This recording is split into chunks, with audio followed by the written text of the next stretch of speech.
If you read my articles, you heard me complain about iPhone launch day.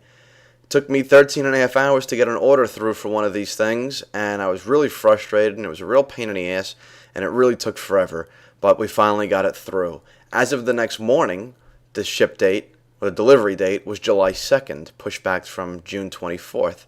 By about noon or 1 o'clock of that same day, the day after launch, June 16th, it had been pushed back to July 14th for delivery day. And as much as everybody complained, you got to realize they sold 600,000 within the first 24 hours of launch. And that is incredible. This thing's coming like crazy. People just can't seem to get their hands on it fast enough. Absolutely amazing.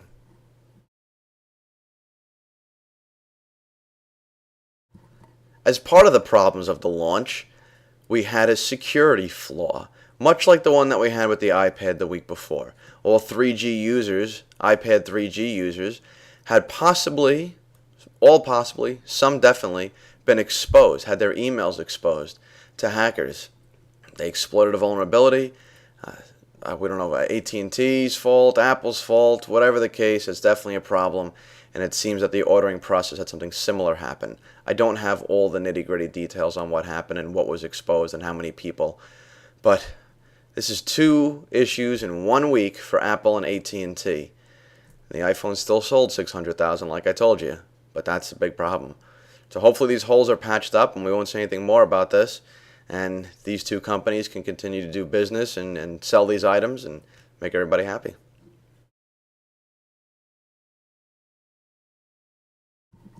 Even if you're not getting an iPhone 4 and you're just a 3GS user, and to some degree a 3G user, iPhone iOS 4 comes out tomorrow. And it's got a lot of great features. It's loaded with things that Apple's announced to us. The multitasking, the folders, the orientation lock, all these things they've been talking about a couple months ago when they first released the new OS, the idea behind it.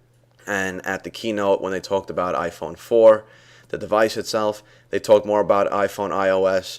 This is really going to plug a lot of the holes in the lack of functionality people have been bitching about.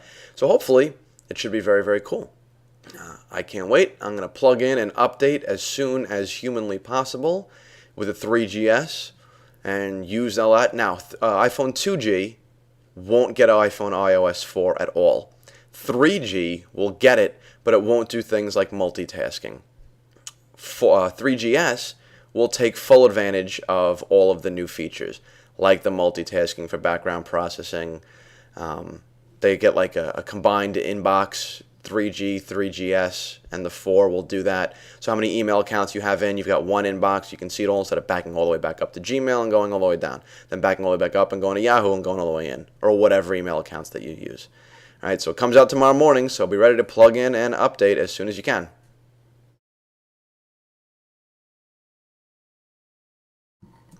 And on a final iPhone note, we've had some interesting things happening with the orders that were already placed. Some people have had theirs mysteriously canceled for no reason. No email, no notification, but when you check the order status, it just says that your order has been canceled. So you might want to check on that. I don't know if these are random throughout all the orders that are placed, or people who placed theirs later on in the day and can't be fulfilled. If you've placed an order through Best Buy, you're probably not getting one on the 24th, especially if you placed one for a white phone, which Best Buy, I guess mistakenly, had offered pre-orders for. Other people have gotten emails saying that their iPhone's already shipped, even though it's not supposed to be here until Thursday. I got one with an email with a delivery date of the 24th. Some people are getting one that says delivery date of the 23rd. We've seen this happen before, though. Apple has artificially prolonged shipping times to make sure it doesn't arrive early. So I don't expect anybody to get them before the 24th. I don't know if they've even already shipped. It could very well mean that they're boxed, stamped, labeled, and ready to go out the door. And they haven't yet, though. But it's just interesting to see that some people show theirs on the way, and some people show that theirs are not coming at all. Either way, though, you need to check with your status, the status of your order. Go to apple.com, use the confirmation email you got, and make sure that you're on track. Good luck with that.